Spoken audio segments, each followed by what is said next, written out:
Olá, que bom ter vocês conosco. Nós somos uma IA do Ponto Geek, curadoria de notícias por Gordo Geek. Hoje é 1º de junho de 2025 e esta é a nossa edição das 18 horas. Vamos ver o que temos nessa edição? Temos um cardápio bem variado hoje, hein?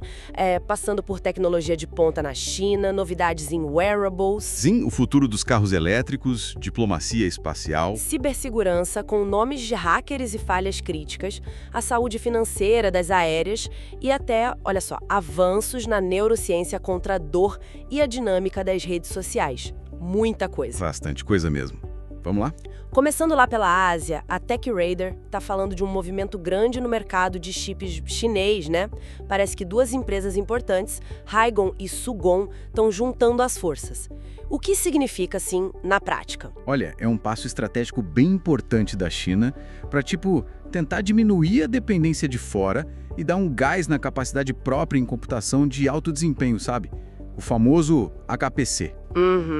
Para competir com os grandes, Intel, AMD... Exatamente. A ideia é bater de frente com Intel, AMD, Nvidia. A Haigon, inclusive, ela tem uma história aí ligada à AMD, por causa de um acordo lá de 2016 da arquitetura Zen 1, deu uma base para eles, né? E tem os boatos de tecnologia SMT4, parecida com a da IBM? Isso procede? Tem essa especulação. Seria um salto de performance bem considerável se for verdade, permitiria mais tarefas por núcleo do processador. Mas, sempre tem um mais, né? Sempre tem, né? O impacto global ainda é meio incerto. Tem barreiras técnicas e, principalmente, as duas empresas estão na Entity List dos Estados Unidos. Ah, aquela lista de restrições. Isso limita muito o acesso à tecnologia americana, componentes, software. Fica bem mais difícil competir no nível mais alto, assim, viu? Complica bastante. Mudando de assunto, dos supercomputadores para algo que a gente usa no dedo. A Android Policy soltou que a Samsung já tá mexendo os pauzinhos pro Galaxy Ring 2. O pessoal que curtiu o primeiro já pode ficar animado. Olha, pode ficar de olho, mas, sem muita pressa, tá? O desenvolvimento parece que começou recentemente, então não é para já. Ah, entendi. A aposta mais forte é que venha junto com a linha Galaxy S26, ou talvez um pouco depois, lá para 2026. E o que dá para esperar de novidade? Alguma revolução no anel? Pelo que a fonte indica, parece que a Samsung vai mais na linha da evolução, sabe? Não uma revolução completa. Tipo uma atualização incremental? Exato. Melhorias nos sensores de saúde, talvez materiais diferentes, otimizações na bateria, quem sabe aquela nova tecnologia que estão falando.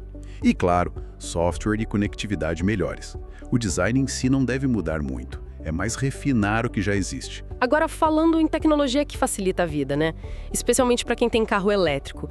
A The Verge destacou a Rivian, que está dando um trato na experiência de carregamento. Como assim? Eles fizeram uma atualização de software bem legal, deram uma repaginada no app Energy. A ideia é dar mais transparência, sabe? O app agora mostra direitinho para onde a energia está indo. Ah, tipo, quanto gasta a bateria, o ar-condicionado... Isso. E ainda dá umas dicas para economizar. Bem bacana. E tem uma função nova chamada Trip Target. Trip Target? O que faz? Quando você para carregar numa viagem, em vez de esperar até 80%, 100%, você põe o destino e o carro calcula quanto você realmente precisa para chegar lá. Ele te avisa quando atingir essa carga ideal. Nossa, que inteligente, economiza um tempão, né? Exato. E tem mais, pré-condicionamento da bateria sob demanda, para otimizar a recarga, e carregamento DC mais rápido, até 215 kW em alguns modelos. E para o futuro, eles estão pensando em Smart Charging e até carregamento bidirecional. O carro virando uma bateria para casa. Que demais! Pois é, o carro vira uma bateria sobre rodas. Mudando totalmente o foco agora, diplomacia espacial. O Teletime noticiou que o BRICS, com a Brasil na presidência agora, aprovou uma agenda comum sobre sustentabilidade espacial. Que história é essa? Um tema super atual e bem preocupante, o lixo espacial. Com essa explosão de mega constelações de satélites aí, tipo Starlink e outras, o risco de colisão lá em cima está aumentando muito. É verdade, muitos satélites subindo. Demais. E isso ameaça tudo, né? Satélites já estão lá, missões futuras. Então o BRICS decidiu criar uma posição conjunta sobre como gerenciar isso e levar para a UIT. Ah, União Internacional de Telecomunicações, o órgão da ONU que cuida disso, certo? Exatamente, é o fórum certo para discutir regras internacionais para isso. E além disso, criaram 2 grupos técnicos permanentes, um para trocar ideia sobre infraestrutura digital pública, tipo o nosso GovBR e Pix, e o outro sobre redes do futuro, 6G, essas coisas, com o CPQD representando o Brasil. Bem importante. Agora, olha que coisa curiosa que a Folha de São Paulo trouxe. Gigantes da tecnologia, Microsoft, CrowdStrike, Palo Alto, Google se juntando para padronizar nomes de grupos de hackers. Por que isso? Parece detalhe, né? Parece detalhe, mas pensa na confusão que é hoje. Cada empresa de segurança dá um apelido diferente para o mesmo grupo hacker ligado a um governo. Você ouve Cozy Bear, APT29, Nobelion. E é tudo a mesma coisa? Pode ser. Ou APT1 para um grupo chinês que outra empresa chama de Command Group. Vira uma sopa de letrinhas que atrapalha demais a comunicação, a colaboração para combater essas ameaças. Nossa, não fazia ideia que era tão bagunçado. É muito. A Folha até cita um relatório americano sobre as eleições de 2016 que listou 48 nomes diferentes só para grupos russos. Uma loucura. Caramba, e qual a ideia deles então? Vão criar um glossário público, tipo um dicionário mesmo, para todo mundo usar o mesmo nome para o mesmo grupo. A ideia é trazer clareza, facilitar a troca de informação e, assim, agilizar a defesa contra esses ataques, né? É um jeito de organizar a casa. Dando um pulo agora para o setor aéreo, a Aeromagazine trouxe as projeções da IATA para 2025. E aí, o céu tá de brigadeiro para as companhias aéreas? Olha, em termos de lucro, a previsão é otimista sim.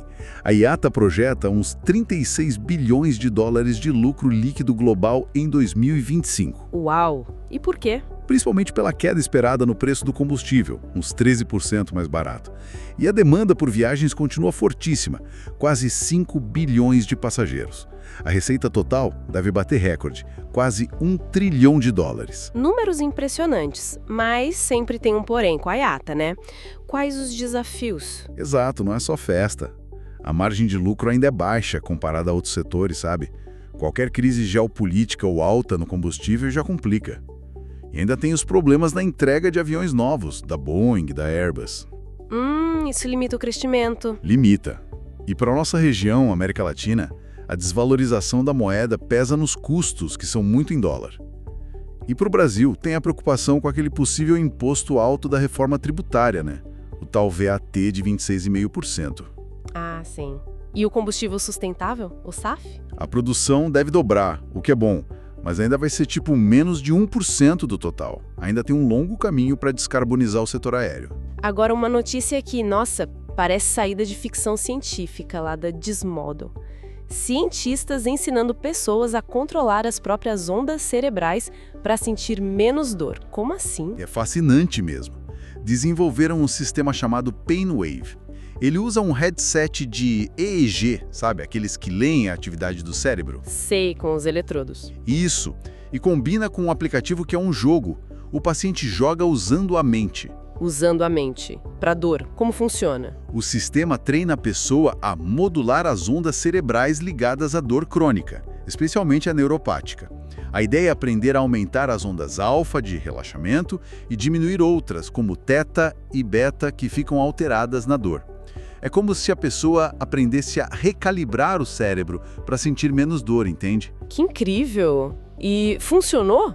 Num teste pequeno, com 4 pacientes com dor neuropática corneal, que é bem severa, 3 deles tiveram uma redução de dor bem significativa, tipo comparável a opioides. Nossa! E o alívio durou semanas depois do treino.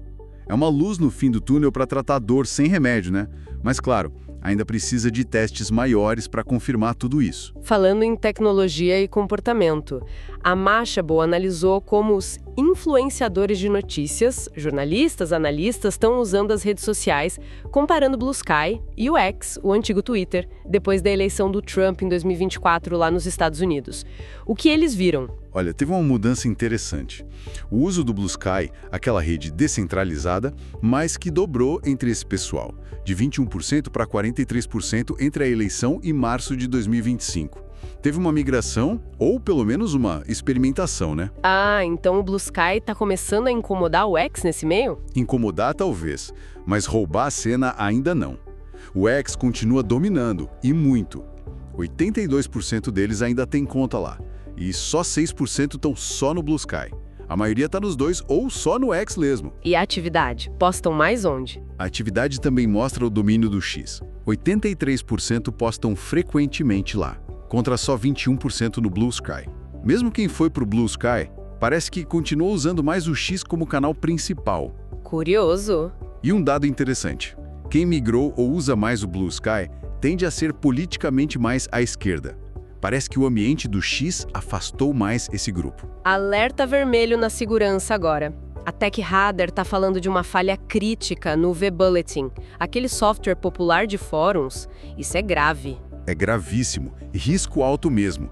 A falha é SVE 2025-48827, nota máxima de severidade. 10 de 10. Afeta as versões 5 e 6 do V-Bulletin rodando com PHP 8.1 ou superior. Nota 10. E o que ela permite? Permite execução remota de código, o RCE.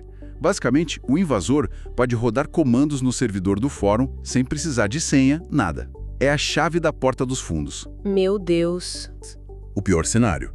E já estão tentando explorar essa falha por aí. E tem mais. Para piorar, tem uma segunda falha crítica junto, a CVE 2025-48828, nota 9.0, que pode ser combinada com a primeira.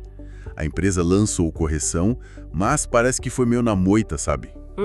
Muita gente pode não ter visto ou demorar para atualizar. Quem administra Fórum V-Bulletin tem que correr para aplicar o patch agora. É urgente mesmo. E para fechar a nossa curadoria, mais uma de cibersegurança da TechRadar, mostrando a criatividade pro mal, né? Hackers iranianos usando uma tática bem inusitada. Pois é. Os pesquisadores da Unity 42, da Palo Alto Networks, descobriram uma campanha usando um site falso que imita perfeitamente uma agência de modelos real da Alemanha, megamodelagency.com. Agência de modelos? Pra que isso? Então, o site falso tem um código escondido para coletar um monte de informação de quem visita. Navegador, IP, localização, plugins. Um verdadeiro dossiê digital. Nossa, e como escondem? O código tenta se passar por tráfego de publicidade para não levantar suspeita. A ideia é usar essas informações para escolher alvos e preparar ataques futuros mais direcionados, sabe?